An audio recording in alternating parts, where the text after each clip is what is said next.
Business ownership has never been hotter, but how do you do it? That's where I come in. Allow me to guide you on your journey. Welcome to Ion Franchise.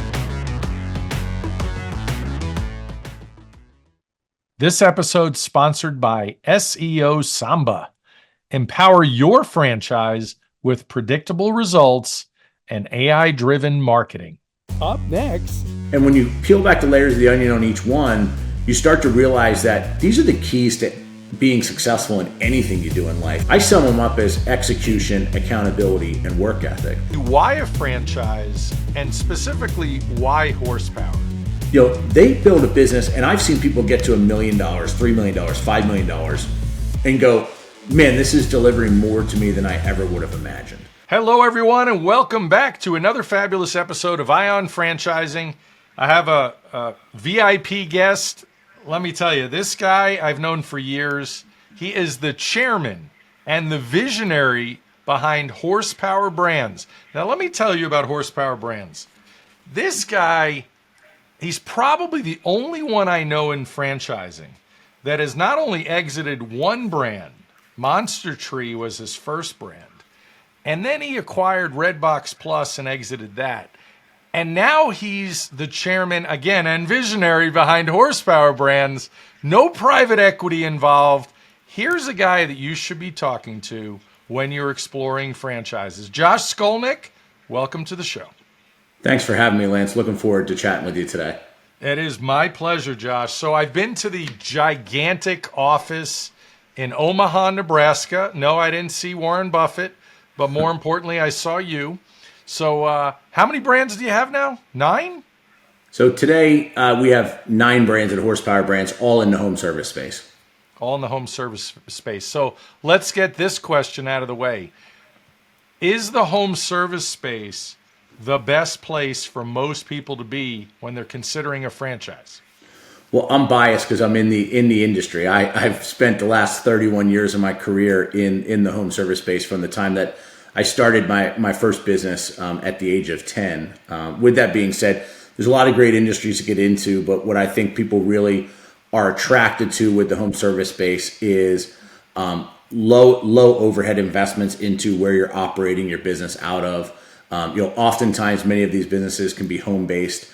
Some of them in some of the brands in our portfolio do require a small piece of real estate, but more of a off the beaten path industrial type office space. Not even office space, it's more just industrial, like warehouse hybrid space where there might be a small 200-300 square foot office attached to it. But for the most part, the speed to launching these brands, right now we run an average of just over 120 days from the time of signing a franchise agreement to the time of a franchisee launching. So I think that's what's really a driver towards people finding the home service space as being a really attractive category to launch a business in, is just the speed to launching into a business and the ability to reduce overhead early stage. Josh, typically a franchise owner with Horsepower Brands, and most franchises, if they're going to get into Heroes Lawn Care or Mighty Dog Roofing, any of those, Gatsby Glass, is it safe to assume they have zero experience in that space? I'm not aware of any franchisees that have joined our organization yet that have come to us with industry experience. Some have worked in fields at times close to it, but one of the things that we often say to people is that there's little to no experience required because we definitely don't want to teach an old dog new tricks. One of the things that we find sometimes even when you hire people within an industry to work for you, the number one thing you hear from those people is, well, the prior company I worked at, this is how we did it. And so we're not a rerun movie, as I call it, because oftentimes I always joke about how employees that start their own business eventually worked for a company in an industry that they went into on their own, that they constantly found themselves saying everything that the company they worked for was doing everything wrong. But then magically, once their name's on the side of the vehicle or their name is the front of the business, it's all okay. And they just do the exact same thing again and again and get the exact same result. And I call it a rerun movie. Some might describe it as a definition of insanity. Yeah. So you have all these brands. 9. Mighty Dog is going to do what? 250 million this year. We are well into the hundreds of millions with that brand at this point, closing out 2024, and that's our flagship brand, the first brand that launched within Horsepower. And believe it or not, we have some others in the portfolio that we believe will eventually eclipse and pull ahead from an overall gross revenue and system-wide sales standpoint over the coming years. Yeah. So if you were going to, with all of your experience, if you were going to distill down the qualities of a great, high-performing, future millionaire, gazillionaire franchise owner, what are those traits or qualities? And you could look across Mighty Dog or any other brands or even Monster Tree from the past.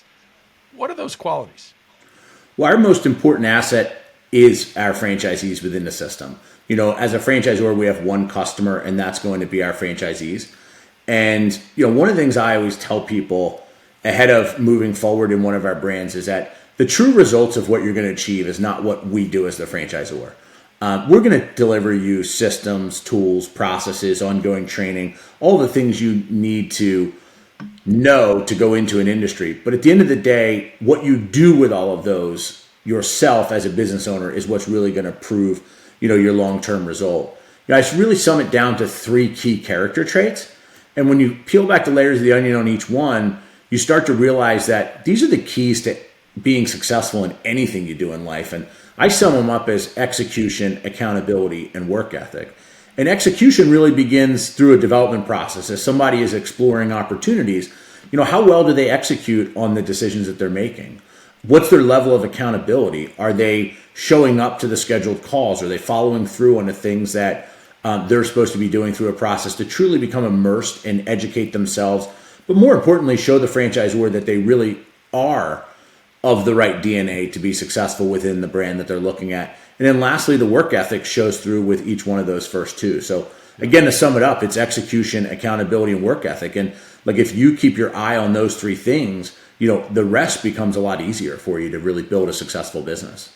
Yeah, you know, it's amazing. Myself being a franchisee that was successful in my day, I didn't know at the time I got into the Wingstop franchise or Krispy Kreme that I was going to be one of the most successful franchisees.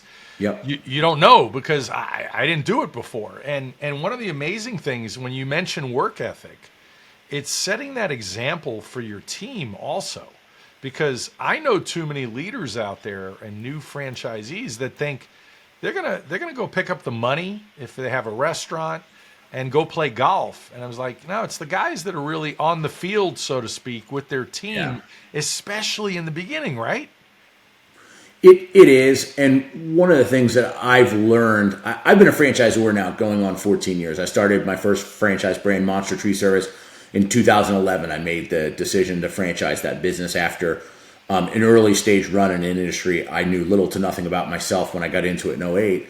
And over all the years, I can tell you that 100% of the people that are top performers in any brand I've ever owned were never the ones that you suspected to become top performers. They were never the ones that came through a process and go, mark my words, I'm going to be your top performer. Because, you know, I think in life, one of the things that we have to do is we really have to curb arrogance and realize like what, you know, that there's a big difference between confidence and arrogance. And oftentimes, you know, people skew those lines and they allow that level of confidence to draw them into this, you know, pool of arrogance, which ultimately in the long run, you know, affects them. Because one of the things I also share with people, Lance, because, you know, I have the opportunity once a month. So 12 times a year, I host a 60-minute call for anybody that's in the development process within any one of our brands at Horsepower. It's an opportunity for people to hear from me as a visionary of, you know, what the vision was when we started, a little bit about my background and the long-term future and goals, and more importantly, the legacy of what we're building as an organization. Because I think every candidate needs to remember that. It's not just about what your vision and goals are of what you want to get out of business ownership, but it's also about what do you want your legacy to be. Yes. And then I talk through the facts of, you know, a lot of the traits of top-performing franchisees, things that I've observed of low-performing franchisees.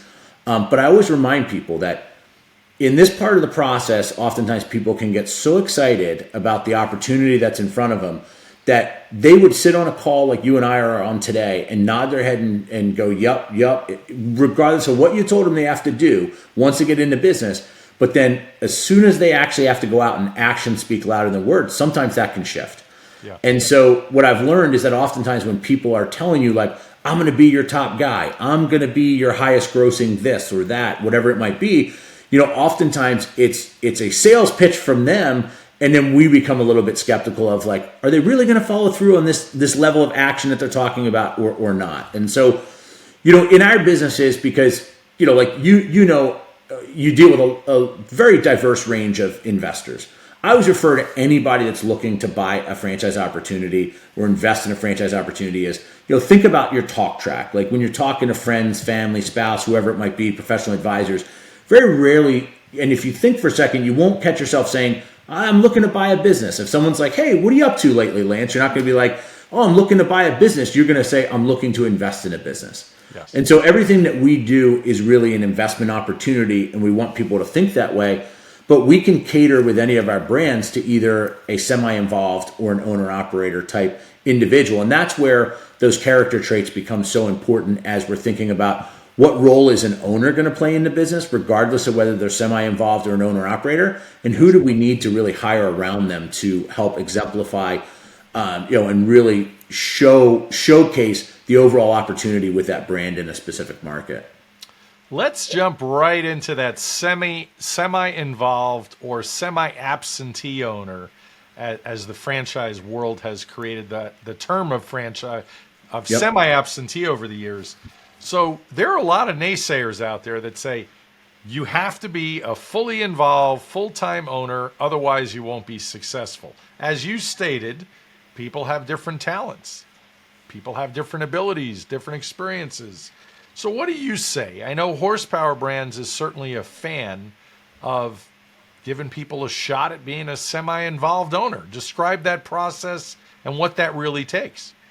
Yeah, so as you said, the industry really talks about it as semi-absentee. We try to get away from the word absentee just because nothing really is absent, in my opinion, unless you're putting no effort into it. And so semi-involved is definitely one avenue that our owners can go.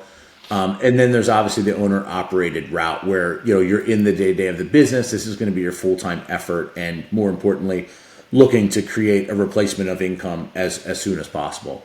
From our standpoint, we don't necessarily have a preference one way or the other, but what we typically try to do is encourage people to think through like a SWOT analysis, and understand and be real with yourself, because sometimes we're not honest enough with ourselves, and it's rare that I actually speak to a candidate where they're 100% transparent with themselves of what they won't do well within a business. They'll spend all day talking about all the things that they'll be good at in business or the things that they'll enjoy about being in business, but what are the things that you think you may not enjoy? And what are the things that you aren't going to be good at? Because regardless of whether you're a semi-involved investor, relying on majority of your employees to do the work and run the day-to-day of the business, or an owner-operator, you still have to surround yourself with great people. Like I'm the type of leader that I operate from a servant style of leadership. And I've always, for as long as I've been in business, surrounded myself with great people and realized that if I'm going to grow a business, I need to learn how to surround myself with really a high level of intellectual capital, but most importantly, find a way to maintain the ability to work on the business versus getting caught in the business. And so, another piece of advice I often give people, Lance, is if you are fulfilling a role early stage in your business, think about your saturation point. Never allow yourself to get to 100% capacity within a role, because if you think of like an owner that says, hey, I'm going to be the sales guy for my business. Well, if you get, you forget about the early stage learnings and the bell curve that you had to get to the level of efficiency that you are when you reach 100% capacity. And I can tell you that in my experience, when people don't monitor saturation points and they allow themselves to get to 100% saturation within a role, the person they hire to fulfill their shoes, to basically backfill their shoes and their role within the business, oftentimes they're disappointed early stage with that individual, or they provide no opportunity for a transitional period, that individual to have the bell curve learnings as well, just like they did. Because once you have a business up and running and you're clipping along and you see the profitability potential and the revenue potentials of what you can create, it's hard to take a step back for a period of time. So if you allow yourself to say, I'm going to get to 60 or 70 or 80% saturation point, and then I'm going to go ahead and find a replacement for me and start to migrate them in, it really helps with a good transition. Yeah. Really the big difference that I point out to people whether you want to be an owner operator or semi-involved, is that typically the investment is going to be the investment in a time horizon to profitability will be a little bit more for a semi-involved, just because you're going to be hiring people to fulfill all the roles within the business. But there is no business opportunity out there that I'm aware of where you can be 100% absent. You're going to have to play some type of role, even in a semi-involved role or semi-absentee, because somebody has to manage the people. And that can be a variation of time, because oftentimes people will talk about semi-involved or semi-absentee being like 5 to 15 hours a week. But it's also subjective to your own personal management styles. Yes. Like I'm the type of person that, I encourage employees to make decisions, and I trust my people. When someone asks me a question they know the answer to, my response is oftentimes, you know the answer to that question. If I have to give you the answer that you already know, what am I paying you to do the job that you're fulfilling for me? Right. And so, but more importantly on the management styles is that some people want to micromanage everything. Like I've had semi-involved owners say, I'm still putting 40 hours into business. And I'm like, okay, well, talk to me about, or a brand president might say, talk to me about what you're doing on a daily basis. And let's really peel back the layers of the onion to identify, are you focused on revenue generating activities within your business, or are you just micromanaging every aspect of what's happening? And that's where you're consuming 40 hours of your week. And so it's always, you've got to really dive in and understand, what's your individual management style? What are your strengths? What are your weaknesses? And build the team around you, because there's things that people that work for me do, Lance, that I'm not good at. Even though I've been successful in business, I haven't been successful in business because I'm great at everything I do. What I'm good at is building teams, and that's why we've been able to build successful companies over the years. Yes. And that's something I learned over the years. I was not good building teams in the beginning. I became good building teams because I recognized that's a valuable piece of the puzzle. And let's go rolling. Let's roll right into scale. I know one of your favorite discussions. Yeah. People, it seems like all over the internet, everybody's using the word scale. Let me teach you how to scale. Buy this business and scale. What is really the secret, or not so secret, methods to scaling? This is really a loaded question, because everyone thinks when they're going into business, I want to make as much money as possible and I want to build as big of a business as possible. But for a franchisee getting into a business, they've never run a business within that specific industry. So you're almost putting the cart before the horse. Yes. Because I've watched so many people over the years get into a business and talk about how I want to build a $5 million business, a $10 million business. I've even had people tell me they want to build businesses as big as, $20 to $30 million. And the future is in your control of how big you want to build a business. But more often than not, once people get into a business and they understand all the moving parts of what it takes to run a business, they build a business. And I've seen people get to $1 million, $3 million, $5 million and go, man, this is delivering more to me than I ever would have imagined. And so all of a sudden that idea of building that $10 million business, $20 million business goes out the window, because now they understand how many people it takes, what comes along with it. And then very few people want to disrupt their quality of life, and allow the business to really become, really a control factor within their lifestyle. Because, owning a business is a balance of, really lifestyle, maintaining ownership of your most valuable asset, your time. And so you really don't know how big you want your business to be until you're into the industry.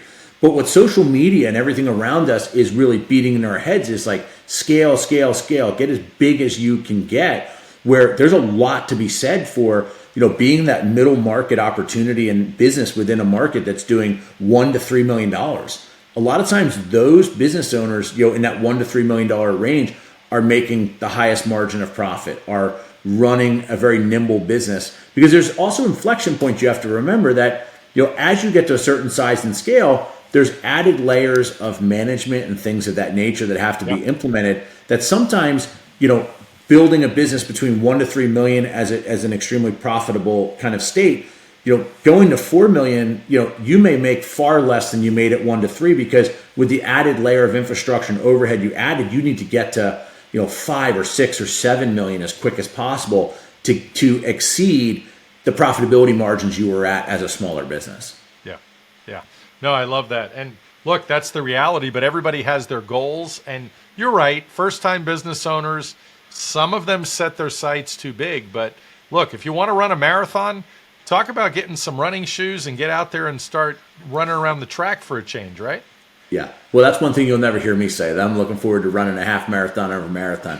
Never done it, but you'll hear me say I love getting out there and building a business, but you'll never hear those words from my mouth. Looking forward to training for a marathon. Josh, another hot topic that's talked about often is so many people are retiring. You don't need a franchise. Just go buy a business. Buy a business that still has a fax machine, that you can instill or install technology and your energy, and you can grow that business to the next level. And it's safe because they already have an existing cash flow. What do you say to that? A lot of people that are looking at franchise opportunities are also exploring entrepreneurship through acquisition. And so it's a common conversation that I have with candidates. And they often say, like, what would you do if you were in my shoes? And I can't always answer that question for somebody because, there's some people that are willing to pay a premium to buy a business. And along with that comes existing revenue, but also comes a lot of existing headaches. And you have no control over what's going to happen with the existing workforce that's in place. You don't really know a whole lot other than what you've learned through your due diligence and on the surface of the culture of the people that are there. And then more importantly, the clients that you're servicing. What happens when that founder is removed from that business and you step in and take over? Are you going to hear, well, I did business with Lance. I'm not going to do business with you, Josh. And so, then more people end up, kind of peeling off that. Plus, additionally, I hear, at least in a lot of the industries we're in, oftentimes people have been looking for an extended period of time for an existing business, and they keep putting offers in on businesses that they're losing out to private equity groups that are in the process of doing roll-ups within a specific industry. And so as a result of that, they start to really get narrowed in on the franchise opportunities. And I tell people, listen, the biggest disadvantage to acquiring a franchise versus an existing business is that you start at zero. But then the biggest advantage is you control the culture, you get to make all the hires, you get to go out and build the right impression for yourself. You're not inheriting, any bad habits, you're not taking on any liabilities, that exist within the marketplace from, your reputation and things of that nature. And you're able to go out and really, build the foundation, create the relationships. And the beauty of doing it as part of a franchise, at least what we see within the horsepower portfolio. I can't speak to the industry as a whole because I don't know exactly how other franchisors set their franchisees up for success early on. But I always tell people, when you make the investments like you make with us, and you go out there with a well-orchestrated plan, you have an image from day one like you've been around for the last decade. So any fears that you have as a candidate around, well, are people going to ask me, how much experience do I have? Or how long have you been in business? Those questions don't even come up because the image, which starts from the initial points of contact through marketing or referrals that you're getting through referral partners or friends and family, you give off this image like you've been doing it for such an extended period of time. Because how many people start a new business with a well thought out marketing strategy, with a well thought out customer acquisition strategy and everything else that goes into the operational aspect of how you run a great sales process? I tell everyone, you don't have to be the best in the industry, in your market that you're getting into business with us. But if you create an amazing customer experience that puts people in a tough position to say no, it's going to be very easy for you to build a business. And think about the businesses that you touch on a regular basis. Why do you go back to Amazon? Why do you keep going back to Google to search for information that you need or things that you might need to find to purchase or a service or whatever it is? Because they deliver a great customer experience and you've grown accustomed to that. You're hooked and you keep coming back. Expand on that secret sauce of horsepower brands with customer acquisition. Because if you're jumping in your own business or you decide to create your own brand from scratch, and that big undertaking, I mean, you're creating all of those systems, yet if you jump into a horsepower brand, you have an amazing system already set up. Yeah, and we would need a few hours to go through all the details of this one, but high level, Horsepower Brands is the first purpose-built franchisor with a vision from the beginning of how do we strengthen the customer acquisition strategy across the entire platform. So we have a system called Howie, which is a consumer-facing platform that we pool marketing dollars amongst our franchisees. And the idea is, if you think of things like Thumbtack, Home Advisor, Angie's List, a lot of consumers don't realize that when they do searches online, that they're actually speaking to a lead generator and they're not actually speaking to the company. And as a result, that company is then selling your information to others that have paid money to get access to that lead. What we're able to do is we're able to access all of the first party data of our franchisees, so that if I'm a Mighty Dog Roofing franchisee and I come and put a new roof on your house lands, if I send you a constant contact in the next 30 days, anything related to roofing, you're going to unsubscribe, because you don't have any need for any other service from me in any short period of time. But now if I look across all the services at Horsepower that we offer, I can now remarket you for all of the other opportunities. So if I'm in any one of the other brands in our portfolio, by one brand gaining a new customer, it opens up the doors for every one of the brands. And now we create a centralized place with an app. This is where they can view their estimates, their invoices, make their payments, and they're getting regular tips. And now they've downloaded an app on their mobile device. We can push things right. Everyone's got their phone on them at all times. We can push updates to them. We can do things like regular reminders, turn your clocks back, daylight savings time type stuff, change your smoke detector batteries, your air filters. And oh, by the way, we offer services for a lot of those types of things that we're going to just create this overall network that people really start to enjoy. Think of the way social media keeps sucking you in, because it provides you the things that you're interested in, the algorithms. And while we don't have a specific algorithm, because we have a purpose of the services that we're looking to cross promote amongst all our brands, there's a tremendous amount of value within this platform that you won't get with any other franchisor. Yeah, that's awesome. Josh, as I look at all 9 brands I have listed out on my page that you have at Horsepower, are they like your kids in which you don't truly have a favorite? Or can you share with me privately right now, nobody's listening, which is your favorite brand? I'm always gravitated towards bigger investments with heavy equipment. So one of the brands that I gravitate to within the portfolio is going to be more in our installation brand category. And so iFoam is one that I really love. It's the largest investment within our portfolio, but it also creates that barrier to entry. Like, I've personally always operated businesses as an owner operator where there was a barrier to entry, which, if I was in a position to sell the work and have access to the capital to secure the assets, I'd oftentimes have competitors say, well, yeah, I'd be as successful as you if I had all the big expensive machinery you do. And my response was often, you can't afford not to have it. But because the average person is a small-minded thinker, they look at the size of an investment and they get intimidated by it, as opposed to breaking it down into, what's the daily operating cost of a machine? What's the hourly operating cost, to realize that, having a, $4,000, $5,000, $7,000 payment on something is not really a lot of money if you can go out and generate a tremendous amount of revenue with it.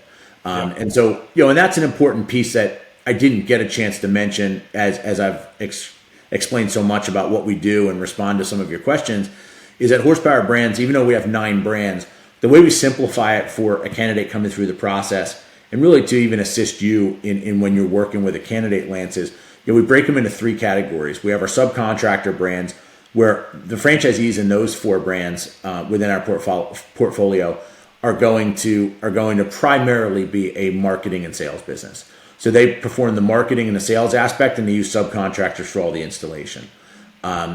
People from a semi-involved perspective oftentimes gravitate towards that, because that's a lot less moving parts in a business. We have our installation brands, which you're going to own all the equipment as well as employ all the labor to perform the services. So, you're a marketing and sales model as well, but then you also manage all of the installation with your own in-house equipment and employees. And then lastly, we have our Advantage brands, which our Heroes Lawn Care and our Blingle brand are our Advantage brands. They have a fixed fee model. They're a little bit of a longer ramp to scale, but reoccurring revenue models. And so those are going to be the lowest investments within our portfolio. And people gravitate towards that oftentimes when they're looking for the lowest cost investment within our portfolio. So regardless of what brand you go to, you're not going to make a wrong decision. But what I always tell people, there's 9 options today and growing as we move into the future. because not everybody's gravitated to the exact same brand. Like Yeah. you asked my personal favorite, and I gravitate right to iPhone for the reasons that I described. Yeah. But I get people that I speak to on a monthly basis that are looking at each one of those brands, and they all share with me the reasons why they gravitated towards that business. And that's a personal decision. None of the decisions that people make are a passion play, though, Lance. People do not wake up in the morning and go, I want to buy a roofing business. I want to buy an insulation business. I want to buy a window treatment business or an HVAC company.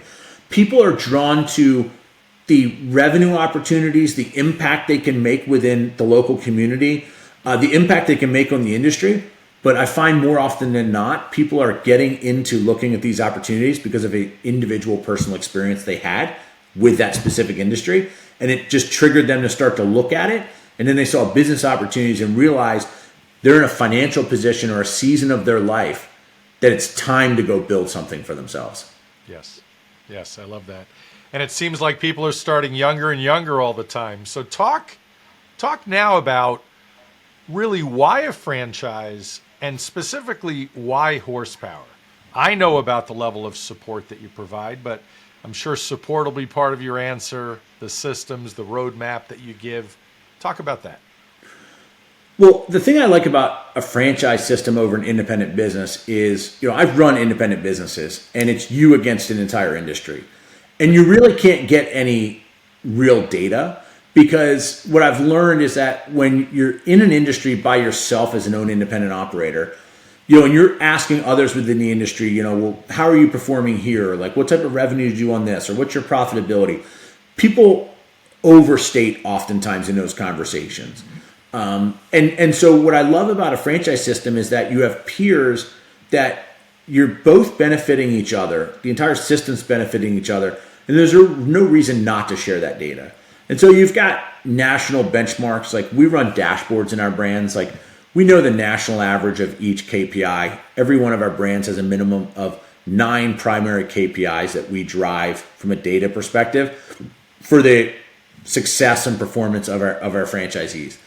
So when it comes to the support side, I know you ask what's different about horsepower, and you think I'd drive it right to support, but it's really the data. Because if I'm a franchisee and I can have a meaningful conversation with a business coach on a weekly basis that's assisting me in managing these KPIs and providing me additional training and support, to help me with best practices of, like, what are some of my peers doing that they're doing better than I am?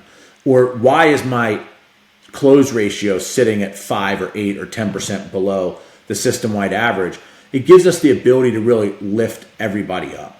There's so many things as we grow that we continue to utilize the data that's being created, because Horsepower Brands back in October in October of 24, we celebrated our 4-year anniversary from the time that we launched the company. We opened the first franchise location in April of 21. And so there's a little over 3.5 years of data, starting with Mighty Dog Roofing, that we can really continue to build out pro formas.